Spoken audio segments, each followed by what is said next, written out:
네. 여러분, 안녕하십니까. 오늘, 이낙연, 전 민주당 대표가, 탈당 선언을 하면서 피눈물을 흘리는 대목이 있었습니다. 여러분께서 이낙연을 어떻게 생각하든, 또는 민주당을 어떻게 생각하든, 뭐, 그거하고 관계없이 우리가 잠시 그, 이낙연 전 대표의 그 뼈를 깎는 후에, 절통한 참회, 뭐 이런 것들을 한번 음미를 해 보시는 것도 괜찮을 것 같습니다. 이런 말을 했습니다. 오늘 저는 24년 동안 몸담았던 민주당을 벗어나 새로운 위치에서 새로운 방식으로 대한민국에 봉사하는 새로운 길에 나서기로 했습니다. 그 다음 대목부터가 좀 눈여겨볼 만한데요. 그동안 수많은 사람들이 민주당을 들락달락 했지만 저는 민주당을 한 번도 떠나지 않고 지켰습니다. 제게 마음의 집이었던 민주당을 떠난다는 것은 참으로 괴로운 일이었습니다. 그 오랫동안 고민하며 망설였습니다. 이건 이제 맞는 얘기인 것이 어, 2003년, 근데 20년 전에 새천년 민주당하고 열린 우리당이 찢어졌을 때도 이낙연은 민주당에 남았었습니다. 그로부터 13년이 흘러서 새정치민주연합하고 국민의당이 찢어지고 국민의당이 호남 쪽에서 돌풍을 일으킬 때도 이제 이낙연은 민주당에 잔류를 했었습니다. 이낙연 전 대표. 그러나 민주당은 저를 포함한 오랜 당원들에게 이미 낯선집이 됐습니다. 민주당이 자랑했던 김대중과 노무현 정신의 가치와 품격은 사라지고 폭력적이고 저급한 언동이 횡행하는 1인 정당, 방탄 정당으로 변질했습니다. 민주당이 정신과 가치를 지키고 구현할 만한 젊은 국회의원들이 잇따라 출마를 포기하는 지경에 이르렀습니다. 당내 비판자와 저희 지지자들은 2년 동안 전국에서 수박으로 모멸받고 처단의 대상으로 공격받았습니다. 저는 그런 잔인한 현실이 개선되기를 바랐지만 오히려 악화됐습니다. 포용과 통합의 김대중 정신은 실종됐습니다.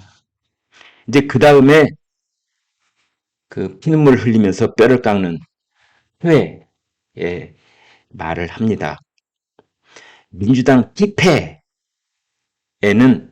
제 책임도 있다는 것을 인정합니다.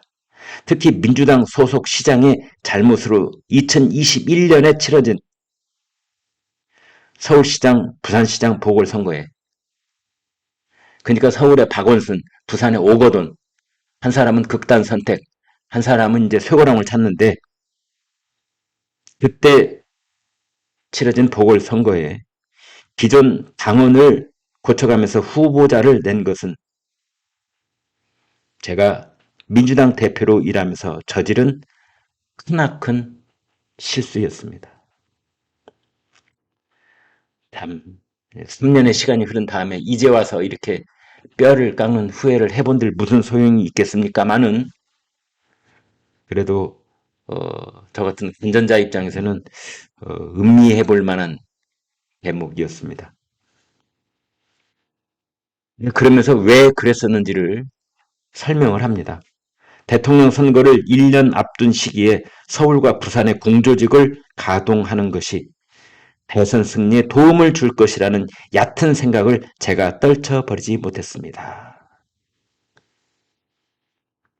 그러면서 2020년 국회의원 선거를 앞두고 공동선대위원장으로 일하면서 민주당 지도부의 위성정당 허용 결정에 제가 동의한 것도 부끄럽습니다. 문재인 당시 대통령이 이끌던 집권 여당에 대해서도 선을 딱 그으면서 그때 거의 공독으로 강행 처리를 했던 선거법 개정을 통해서 꼼수 위성정당을 만들어서 천박한 생각과 천박한 꼼수와 천박한 바람밖에 할 수 없는 그밖에 할 줄 모르는 사람들이 민주당 멤버로 들어왔다는 것. 근데 그런 것에 대해서도 선을 딱 긋고 그 다음에 서울 부산 보궐선거에 후보를 낸 것. 이게 뼈아픈 가장 큰 실수였다. 이낙연 전 대표가 직접 말하지는 않았지만 그렇게 원칙과 그리고 가치와 품격 이거를 저버리게 만든 그런 자기의 당 대표로서의 큰 실수가 오늘날 이재명이라고 하는 괴물을 키워낸 것이 아닌가 하는 뉘앙스도 여기에는 들어있다. 저는 그렇게 봤습니다. 저의 그런 잘못을 후회하면서 국민과 당원 여러분께 사과드립니다. 저의 오늘 결정에 대한 저의 아버지처럼 오랜 세월을 보상도 이름도 없이 헌신하시는 당원 여러분께 이해를 구합니다. 이제 이렇게 이야기를 했습니다. 후회한다, 사과드린다. 그 후회의 요체는 서울, 부산 보궐선거에 시장 보궐선거에 후보를 낸 것. 그때 당 대표로서 정말 희낙한 실수를 저질렀다. 그리고 지난 총선 때 꼼수 위성정당을 만드는 것에 동의했던 것. 부끄럽다. 부끄럽다. 그런 것들 때문에 1인 정당, 방탄 정당, 그런 괴물 정당으로 변질되고 말았다. 라는 후회를 하는 것이지요.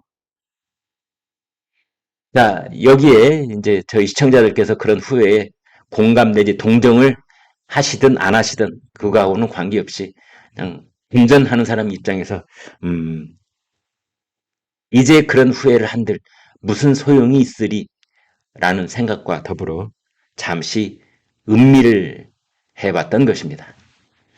여러분 고맙습니다.